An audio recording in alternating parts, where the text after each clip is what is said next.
Hello students, welcome to Eshwari Taniksha channel. So students, ಎಲ್ಲರೂ questions ಕೇಳ್ತಾ ಇದ್ರಿ. ಅಂದರೆ ನಿಮ್ಮ ಡೌಟ್ಸ್ ಏನು ಅಂತಂದರೆ, ನಾನು ಸ್ಟಡಿ ಸರ್ಟಿಫಿಕೇಟ್ ಕಂಪಲ್ಸರಿಯಾಗಿ ಅಪ್ಲೋಡ್ ಮಾಡಲೇಬೇಕಾ, ಇಲ್ಲ ಮಾಡಿಲ್ಲ ಅಂದ್ರೂ ಪರವಾಗಿಲ್ವಾ? ಸೆಕೆಂಡ್ ಕ್ವೆಶನ್, ಕ್ಯಾಸ್ಟ್ ಸರ್ಟಿಫಿಕೇಟು ನನ್ನ ಹತ್ರ ಇಲ್ಲ ಸದ್ಯಕ್ಕೆ, ಅದೀಗಲೇ ಅಪ್ಲೋಡ್ ಮಾಡಲೇಬೇಕಾ, ಅದು ಇಂಪಾರ್ಟೆಂಟಾ? ತರ್ಡು, ರೂರಲ್ ಸರ್ಟಿಫಿಕೇಟ್ ಅಪ್ಲೋಡ್ ಮಾಡಬೇಕಾ, ಅದಿಲ್ಲ ಅಂದ್ರೂ ಪರವಾಗಿಲ್ವಾ? ಸೊ ಈ ಥರ ಬಹಳಷ್ಟು ಕ್ವೆಶನ್ಸು ಸ್ಟೂಡೆಂಟ್ಸ್ ಕೇಳ್ತಾನೆ ಇದ್ದರು. ಸೊ ನಿಮಗೆ ಅದು ಆ ಸರ್ಟಿಫಿಕೇಟ್ಸ್ ಎಷ್ಟು ಇಂಪಾರ್ಟೆಂಟ್ ಅಂತ ತಿಳಿಸ್ಕೊಡೋಕ್ಕಾಗಿಯೇ ನಾನು ಈ ವಿಡಿಯೋನ ಮಾಡ್ತಾಯಿದ್ದೀನಿ. ಸೊ ಸ್ಟೂಡೆಂಟ್ಸ್ ಗಮನ ಇಟ್ಟು ಕೇಳ್ಕೊಳ್ಳಿ. ಸೊ ನೀವು ಮಾಡೋ ಒಂದು ಚಿಕ್ಕ ಮಿಸ್ಟೇಕಿಂದಾಗಿ ನೀವು ಲಕ್ಷಾಂತರ ರೂಪಾಯಿ ಆಮೇಲೆ ಕಟ್ಟಬೇಕಾಗುತ್ತೆ ನಿಮ್ಮ ಅಡ್ಮಿಷನ್ ಪ್ರಾಸೆಸ್ಗಾಗಿ. ಸೊ ನಿಮ್ಮ ತಂದೆ ತಾಯಿಗೆ ಅಷ್ಟೊಂದು ಹೊರೆನ ನೀವು ಕೊಡಬಾರ್ದು. ಸೊ ಸಿಂಪಲ್ಲಾಗಿ 1 ಲ್ಯಾಕಲ್ಲಿ ಮುಗಿಯುವಂಥ ಅಡ್ಮಿಷನ್ ಪ್ರಾಸೆಸ್ನ ನೀವು 10 ಲ್ಯಾಕ್ಸ್ ಇಲ್ಲ 30 ಲ್ಯಾಕ್ಸ್ಗೆ ತೊಗೊಂಡೋಗೋ ಚಾನ್ಸಸ್ ಇದೆ. ಸೊ ಕ್ಲಿಯರಾಗಿ ಕೇಳಿಕೊಂಡು ಸೊ ನೀವು ಮಾಡಬೇಕಾಗಿರೋ ಅಪ್ಲೋಡ್ ಮಾಡಬೇಕಾಗಿರೋ ಸರ್ಟಿಫಿಕೇಟ್ಸ್ನ ರೆಡಿ ಮಾಡ್ಕೋಬೇಕಂತಲೇ ನಾನು ಈ ವಿಡಿಯೋನ ಮಾಡ್ತಾಯಿದ್ದೀನಿ. ಸೊ ಸ್ಟೂಡೆಂಟ್ಸ್, ನೀವೇನಾದರೂ ನಮ್ಮ ಚಾನಲ್ಗೆ ಫಸ್ಟ್ ಟೈಮ್ ವಿಸಿಟ್ ಮಾಡೋ ಥರ ಇದ್ದರೆ subscribe the channel and also share this video with your friends so that every one become aware of the importance of the certificates. So let start the video. So students, ನಿಮಗೆ eligibility class ಅಂತ ಇದೆ. Class A, class B, class C ಅಂತ ಬರುತ್ತೆ. So ಅದು ಎಷ್ಟು important ಅಂತಂದರೆ ಎಲ್ಲ particularly ನಾನು ಮೆಡಿಕಲ್ ಕಾಲೇಜಸ್ ಬಗ್ಗೆ ಹೇಳ್ತಾ ಇದ್ದೀನಿ.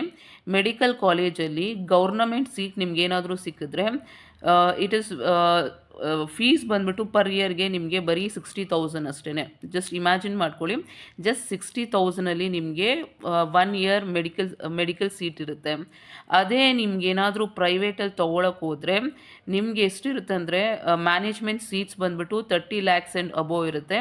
ಪ್ರೈವೇಟ್ ಸೀಟ್ಸ್ ಬಂದುಬಿಟ್ಟು 10 ಲ್ಯಾಕ್ಸ್ ಇರುತ್ತೆ. ಡಿಫ್ರೆನ್ಸ್ ನೋಡ್ಕೊಳ್ಳಿ. ಗೌರ್ನಮೆಂಟ್ ಸೀಟು 60,000ಇಂದ 1.5 ಲ್ಯಾಕಲ್ಲಿರುತ್ತೆ. ಅದೇ ನೀವು ಪ್ರೈವೇಟ್ ಸೀಟ್ಸ್ ತೊಗೊಳಕ್ಕೆ ಹೋದರೆ 10 ಲ್ಯಾಕ್ಸಿಂದ ಮ್ಯಾನೇಜ್ಮೆಂಟ್ ಸೀಟು 30 ಲ್ಯಾಕ್ಸ್ಗೆಲ್ಲ ಹೋಗುತ್ತೆ. ಎಷ್ಟು ಡಿಫ್ರೆನ್ಸ್ ಇದೆ ನೋಡಿ. ಸೊ ಇಲ್ಲಿ ನೀವು ರಿಸರ್ವೇಷನ್ಸ್ ಇರುತ್ತೆ. ಆ್ಯಕ್ಚುಲಿ ಯಾಕೆ ನೀವು ಕ್ಯಾಸ್ಟ್ ಸರ್ಟಿಫಿಕೇಟ್ ಅಪ್ಲೋಡ್ ಮಾಡಲೇಬೇಕು ಅಂತಂದರೆ, ಕ್ಯಾಸ್ಟ್ ಸರ್ಟಿಫಿಕೇಟು ಕರ್ನಾಟಕ ಸ್ಟೂಡೆಂಟ್ಸ್ಗೆ ಎಷ್ಟು ಇಂಪಾರ್ಟೆಂಟ್ ಅಂತಂದರೆ, ಎಲ್ಲ ಕಾಲೇಜಸಲ್ಲೂ certain percentage of seats reservation ಇರುತ್ತೆ. ಸೊ ನಾನು ಎಕ್ಸಾಂಪಲ್ ಲಾಸ್ಟ್ ಇಯರ್ ಎಷ್ಟು ರಿಸರ್ವೇಷನ್ ಇದೆ ಅಂತಲೂ ಸಹ ಈ ವಿಡಿಯೋದಲ್ಲೇ ತೋರಿಸ್ತೀನಿ ನಿಮಗೆ. ಸೊ ನಿಮಗೆ ಪರ್ಟಿಕ್ಯುಲರ್ ಕಾಲೇಜಸಲ್ಲಿ ಇಷ್ಟು ರಿಸರ್ವೇಷನ್ಸ್ ಅಂತ ಇರುತ್ತೆ. ಗೌರ್ನಮೆಂಟ್ ಕಾಲೇಜ್ ಅಂತಲೇ ಅಲ್ಲ, ಪ್ರೈವೇಟ್ ಕಾಲೇಜಲ್ಲೂ ಸಹ ನಿಮಗೆ ರಿಸರ್ವೇಷನ್ಸ್ ಇರುತ್ತೆ. ಸೊ ನಿಮಗೆ ಈಸಿಯಾಗಿ ಅಂಡರ್ ರಿಸರ್ವೇಷನ್ಸಲ್ಲಿ ನಿಮಗೆ ಸೀಟ್ ಸಿಗೋದು ಬಹಳ ಈಸಿ ಇರುತ್ತೆ ಕಂಪೇರ್ ಟು ಜನರಲ್ ಮೆರಿಟ್. ನೀವೇನಾದರೂ ಈಗ ಕ್ಯಾಸ್ಟ್ ಸರ್ಟಿಫಿಕೇಟ್ ಅಪ್ಲೋಡ್ ಮಾಡಿಲ್ಲ ಅಂತಂದ್ರೂ ಪರವಾಗಿಲ್ಲ, ಬಟ್ ನಿಮ್ಮನ್ನ ಜನರಲ್ ಮೆರಿಟ್ ಅಂತ ಕನ್ಸಿಡರ್ ಮಾಡ್ತಾರೆ. ಜನರಲ್ ಮೆರಿಟಲ್ಲಿ ಎಷ್ಟು ಕಾಂಪಿಟೇಷನ್ ಇರುತ್ತೆ ಅಂತಂದರೆ, ಎಷ್ಟು ಸ್ಟೂಡೆಂಟ್ಸ್ ಇರ್ತಾರೆ ಅಂತಂದರೆ it's very difficult to get the seat. ಅದೇ ನೀವೇನಾದರೂ ಕ್ಯಾಸ್ಟ್ ಸರ್ಟಿಫಿಕೇಟ್ನ ಅಪ್ಲೋಡ್ ಮಾಡಿದ್ರೆ ನಿಮಗೆ ಈಚ್ ಕಾಲೇಜಲ್ಲಿ ಇಷ್ಟು ಪರ್ಸೆಂಟೇಜ್ ಆಫ್ ಸೀಟ್ಸ್ ಅಂತ ರಿಸರ್ವೇಷನ್ ಇರುತ್ತೆ. ಸೊ ನಂಬರ್ ಆಫ್ ಸ್ಟೂಡೆಂಟ್ಸು ಸಹ ಕಡಿಮೆ ಇರ್ತಾರೆ ನಿಮ್ಮ ಕ್ಯಾಟಗರಿಯಲ್ಲಿ. ಸೊ ಸೀಟ್ ಸಿಗುವಂಥ ಚಾನ್ಸಸ್ ತುಂಬ ಜಾಸ್ತಿ ಇರುತ್ತೆ. ಸೊ ಅದಕ್ಕೇ it's very important that you upload your caste certificate and also study certificate. So students ಕೇಳ್ತಾ ಇದ್ರಿ, ಸ್ಟಡಿ ಸರ್ಟಿಫಿಕೇಟ್ ಅಷ್ಟು ಇಂಪಾರ್ಟೆಂಟಾ, ಅಪ್ಲೋಡ್ ಮಾಡಬೇಕಂತ. ಸೊ ಸ್ಟೂಡೆಂಟ್ಸ್, ನೀವು 7 ಇಯರ್ಸ್ ಕರ್ನಾಟಕದಲ್ಲಿ ಸ್ಟಡಿ ಮಾಡಿದ್ದೀರಾ ಅಂದ್ರೇ ಮಾತ್ರನೇ ನೀವು ಒಂದು ಪರ್ಟಿಕ್ಯುಲರ್ ಕ್ಲಾಸ್ ಎನಲ್ಲಿ ಬರ್ತೀರಾ. ಸೊ ಆವಾಗ ನಿಮಗೆ ಇಷ್ಟು ರಿಸರ್ವೇಷನ್ಸ್ ಅಂತ ಇರುತ್ತೆ. ಸೊ ನೀವೇನಾದರೂ ಮಾಡಿಲ್ಲ ಅಂತಂದರೆ ಮತ್ತೆ ನೀವು ಆ ಕ್ಲಾಸ್ಗೆ ನೀವು ಸೇರೋದಿಲ್ಲ. ಸೊ ನಿಮಗೆ ಅಂಥ ರಿಸರ್ವೇಷನ್ಸ್ ಏನೂ ನಿಮಗೆ ಸಿಗೋದಿಲ್ಲ. ಸೊ ಇಲ್ಲಿ ಕ್ಲಿಯರಾಗಿ ಇಲ್ಲಿ ಕೊಟ್ಟಿದ್ದಾರೆ ನೋಡಿ ಎಲಿಜಿಬಿಲಿಟಿ ಏನು ಅಂತ. SC ST ಕ್ಯಾಟಗರಿ 1 OBC ಅಂದರೆ ಅದರ್ ಬ್ಯಾಕ್ವರ್ಡ್ ಕ್ಯಾಸ್ಟು. ಸೊ OBCಯಲ್ಲಿ ಬಂದ್ಬಿಟ್ಟು 2A 2B 3A 3B ಅವರೆಲ್ಲ ಬರ್ತಾರೆ. Eligibility criteria is applicable to Karnataka candidates who are eligible to claim government seats under clause A, B, F, H, J, K, L and O. So ಈ class ಅವ್ರಿಗೆ ಮಾತ್ರನೇ reservations ಇರುತ್ತೆ students. So ನೀವು ಕರೆಕ್ಟಾಗಿ ನೋಡಿಕೊಂಡು ಈ ಕ್ಲಾಸಲ್ಲಿ ನೀವೇನಾದರೂ ಬರೋ ಥರ ಇದ್ದರೆ ಯಾವೆಲ್ಲ ಸರ್ಟಿಫಿಕೇಟ್ ಅಪ್ಲೋಡ್ ಮಾಡಬೇಕೋ ಅದನ್ನು ಮಾಡಿ, ಆವಾಗ ಮಾತ್ರನೇ ನಿಮಗೆ ರಿಸರ್ವೇಷನ್ಸ್ ಇರುತ್ತೆ. ಸೊ ನಾನು ನಿಮಗೆ ನೆಕ್ಸ್ಟು ತೋರಿಸ್ತೀನಿ ನೋಡಿ ಕಾಲೇಜಸಲ್ಲಿ ಬೇಸ್ಡ್ ಆನ್ ಕ್ಯಾಸ್ಟು ಎಷ್ಟು ರಿಸರ್ವೇಷನ್ಸ್ ಇದೆ ಅಂತ. ಸೊ ಸ್ಟೂಡೆಂಟ್ಸ್ ಇಲ್ಲಿ ನೋಡಿ ಲಾಸ್ಟ್ ಇಯರ್ ಇದು ರಿಸರ್ವೇಷನ್ಸ್ ಮೆಡಿಕಲ್ ಕಾಲೇಜಸಲ್ಲಿ ಇದ್ದಿದ್ದು ಒಂದು ಜಸ್ಟ್ ಸ್ಯಾಂಪಲ್ ನೋಡಿ ಇಲ್ಲಿ ಏನಂತ ಕೊಟ್ಟಿದ್ದಾರೆ ಅಂತಂದರೆ Bangalore medical college one of the top most college in Karnataka or India you can say. So Bangalore medical ಕಾಲೇಜಲ್ಲಿ ನೋಡಿ ಇಲ್ಲಿ ರಿಸರ್ವೇಷನ್ಸ್ ಹೆಂಗಿದೆ ಅಂತ. GMG, GMR, GMK. GMG ಅಂದರೆ ಜನರಲ್ ಮೆರಿಟ್ ಜನರಲ್ ಬರುತ್ತೆ, general merit rural, general merit Kannada medium. So reservations ನೋಡಿ ಹೇಗೆ ಇರುತ್ತೆ ಅಂತ. ಜನರಲ್ ಮೆರಿಟ್ ಜನರಲ್ ಕ್ಯಾಟಗರಿಗೆ 80% ಆಫ್ ಸೀಟ್ ರಿಸರ್ವ್ ಇರುತ್ತೆ, ಜನರಲ್ ಮೆರಿಟ್ ರೂರಲ್ಗೆ 15%, ಜನರಲ್ ಮೆರಿಟ್ ಕನ್ನಡ ಮೀಡಿಯಮ್ ಅವ್ರಿಗೆ 5% ರಿಸರ್ವೇಷನ್ಸ್ ಇರುತ್ತೆ.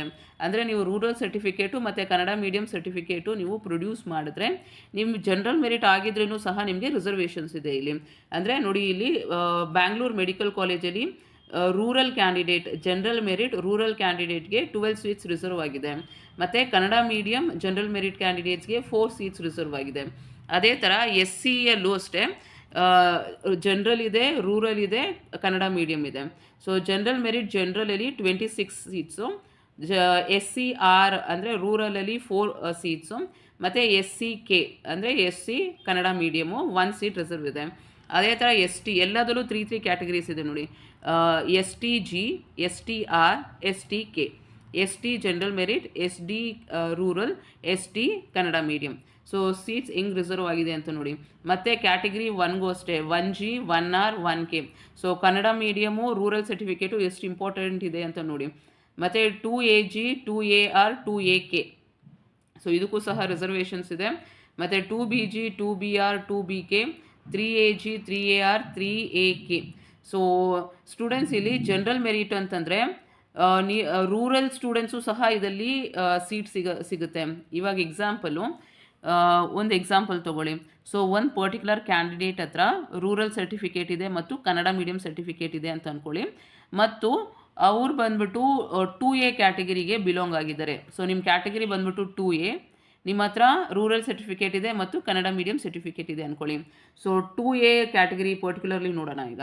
ಸೊ 2Aದಲ್ಲಿ 2A ಜನರಲಲ್ಲಿ ಎಷ್ಟು ಸೀಟ್ಸ್ ಇದೆ? 22 ಸೀಟ್ಸ್ ಇದೆ ಅಲ್ವಾ.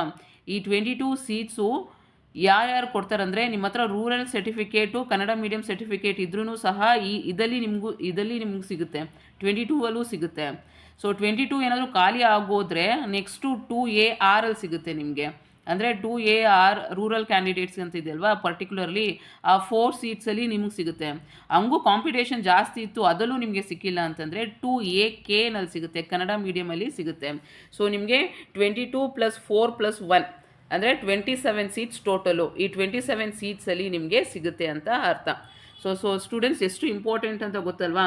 ಸೊ ಯಾವ ಕ್ಲಾಸ್ಗೆ ನೀವು ಬಿಲಾಂಗ್ ಆಗ್ತೀರಾ ಅಂತ ಒಂದು ಚೆಕ್ ಮಾಡ್ಕೊಳ್ಳೋದು ತುಂಬ ಇಂಪಾರ್ಟೆಂಟ್ ಆಗುತ್ತೆ students.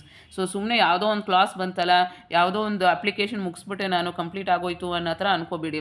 So application process complete ಆಗೋಕ್ಕಿಂತ ಮುಂಚೆ ಯಾವ ಕ್ಲಾಸ್ ನಿಮ್ಗೆ ಬಂದಿದೆ ಅದು ಕರೆಕ್ಟಾಗಿದೆಯಾ ಆ ಕ್ಲಾಸು, ಅದಕ್ಕೆ ತಕ್ಕಂಗೆ ಎಲ್ಲ ಸರ್ಟಿಫಿಕೇಟ್ ಪ್ರೊಡ್ಯೂಸ್ ಮಾಡಿದ್ದೀರಾ ಅಂತ ಒಂದ್ಸರಿ ಚೆಕ್ ಮಾಡ್ಕೊಳ್ಳಿ.